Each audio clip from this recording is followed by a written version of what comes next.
Welcome to another episode of Plot Conversations from Thrombosis Canada. I'm David Airdrie, Executive Director, and I'm joined today by Jameel Abdulrehman, a hematologist from Toronto General Hospital, and Dr. Maha Othman from Queen's University. We're here to provide you with updates on diagnosis and management of thrombosis, featuring interviews with authors of recent research publications. Today's episode takes a different track than previous episodes, as we're recording this at the ISTH2022 meeting in London on Sunday, July 10th. This afternoon, I went to the oral communication sessions on predicting recurrence, and there are a lot of good talks. Two of the ones I really enjoyed. One was presented by Dr. Yan Zhu. So this was serial D-dimers after anticoagulant cessation in unprovoked venous thromboembolism, data from the reverse cohort study. And another good one I enjoyed was by Dr. Sabine Eichinger, and this was management of patients with unprovoked venous thromboembolism and a low risk of recurrence with the Vienna prediction model, a prospective cohort study. So two presentations attracted my attention today at the oral session on cancer-associated thrombosis. Mm-hmm. The first one was looking in colorectal cancer, assessing the incidence of thrombosis, VTE versus ATE, but also looking at the comorbidities that increase the risk in each. And I thought this is cool because we tend to look at VTE and rarely or very little we look at the incidence of ATE and the risk associated with it in terms of comorbidities. In fact, our presentation from our group was also looking in ovarian cancer, pretty much doing the same thing, but on a retrospective study and a large database in Vancouver, BC, in Canada. And we separated the assessment, the incidence of thrombosis in VTE versus ATE, and we found that the comorbidities that increase the risk from each are different. Yeah, this is in ovarian cancer patients. Ovarian cancer. Yes. So it was interesting to see that people are looking at this. This was the colorectal cancer was in Dutch population. Yeah. So it was interesting to see that other people around the world are thinking same thing. And where ours was only preliminary study, but we are going to include, to look more and dissect more. And I think the message, and correct me if I'm wrong, Jameel, I think the message here is, are we assessing VTEs? Are we considering VTEs or just VTEs? And overall, yes, you can assess the risk of thrombosis, which is great. But I think what we found is if you dissect them and assess separately, you may get different risk factors. Yeah.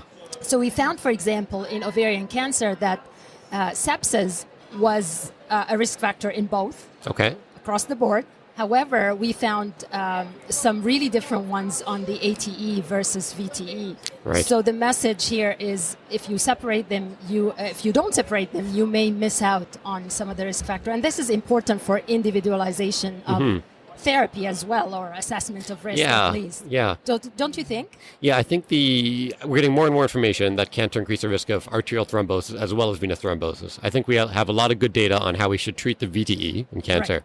But we're definitely lacking in how we should treat these arterial thrombosis in cancer, right? The young patient with cancer, which is stroke, should we treat them the same as if they had non-cancer, or should we treat them differently because they have cancer? So I think it's definitely a very interesting area. Right. Yeah. And what did you see? Yeah, today? so I went to the oral sessions with risk of recurrence. A couple interesting things I thought. So one was looking at the reverse studies. This was Dr. Yan Zhu out of Ottawa, and they were looking at data from the reverse cohort. So the initial reverse cohort was back in 2008. They looked at patients with unprovoked VTE. You check a D-dimer while they're on anticoagulation, and you do the HER2-DO score, and if that's low, you stop anticoagulation, and they found a low risk of recurrence. They validated the score in another study published 2017, but more recently they looked at what if they check D-dimer serially. So after stopping anticoagulation, check D-dimer 1 month after. And that was also helpful in finding a low risk of recurrence. This only worked in women, did not work in men. So it's similar to the findings of the Dodd study by Clive Kieran in 2019, which showed similar idea that if you stop anticoagulation in unprovoked, D-dimer is low 1 month after, the risk of recurrence is low. And again, this only worked in women. Why it doesn't work in men, No idea. But you know what, Jameel? This is very interesting, and I have things to add to this please. or ask you. Yes. So two things, actually, I picked from what you said. First of all, the gender difference is a big one. And in fact, in that session, there was also another study looking at sex difference. Yes, the Vienna score, right? With Dr. Eishinger? In the session that I you attended were right. Okay, earlier. And they were interested, they found some difference in the risk. Yeah. And this is cancer or outside of cancer? Cancer. Okay, cancer. Cancer-associated thrombosis. Yeah. And the other thing is D-dimer. Well, I'm sure you know that the methods of assay of D-dimer. Yes, very important. And Indeed. I know ISTH has put some guidelines and recommendation. However, I think there's still limitation or maybe lack of awareness, for lack of a better word, among physicians or specialists even about the units for assessment of D-dimer, not just the methods of assay. Indeed. And I think this creates some confusion and make the comparison of data in literature very difficult. Indeed, do you agree? Yeah. Agreed, yeah. Because I think the reverse group, they had looked at if they redo it with different assays. If I recall correctly, I think they used the Vitus, I think, and they retried it with different assays and was not as reliable with other assays. So yeah, I think definitely that's something that practitioners should be more aware of. You know what the cutoff is and what which method and which assay unit are they using? Exactly. Because the FFU unit is different than the D-dimer unit. And I think we should all be aware when we're assessing the levels. Definitely, yeah. But it's interesting that there's more and more studies looking at D-dimer to predict recurrence. Like the other study that was by Dr. Eishinger, and that was looking at the Vienna score. So it was a validation of their score, which they published a while ago. And similar idea, they check D-dimer.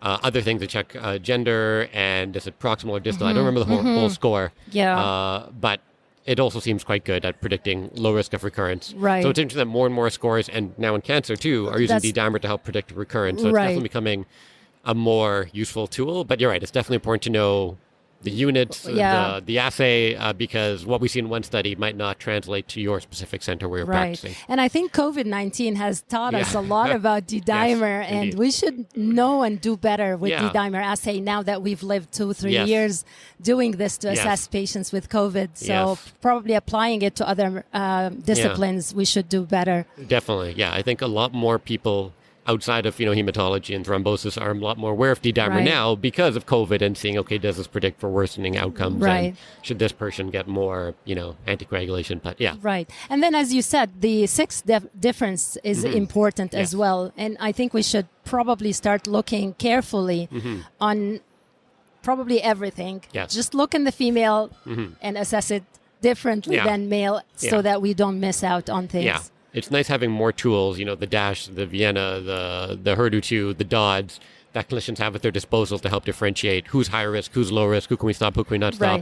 So that's always nice, No, I fully agree. And this is very good. Thank you so much for sharing what you have seen today. Thank you for joining us and listening to this special episode of Clot Conversations from Thrombosis Canada. We welcome your comments, questions, and suggestions on the podcast. If you have any recommendations for future podcasts, please send them to us at info@thrombosiscanada.ca. Please subscribe so that you are notified about the release of new episodes. And don't forget to check out our website for education programs, clinical tools, and guides. Also, please consider donating to Thrombosis Canada to support our ongoing efforts to reduce morbidity and mortality due to thrombosis. Have a great day.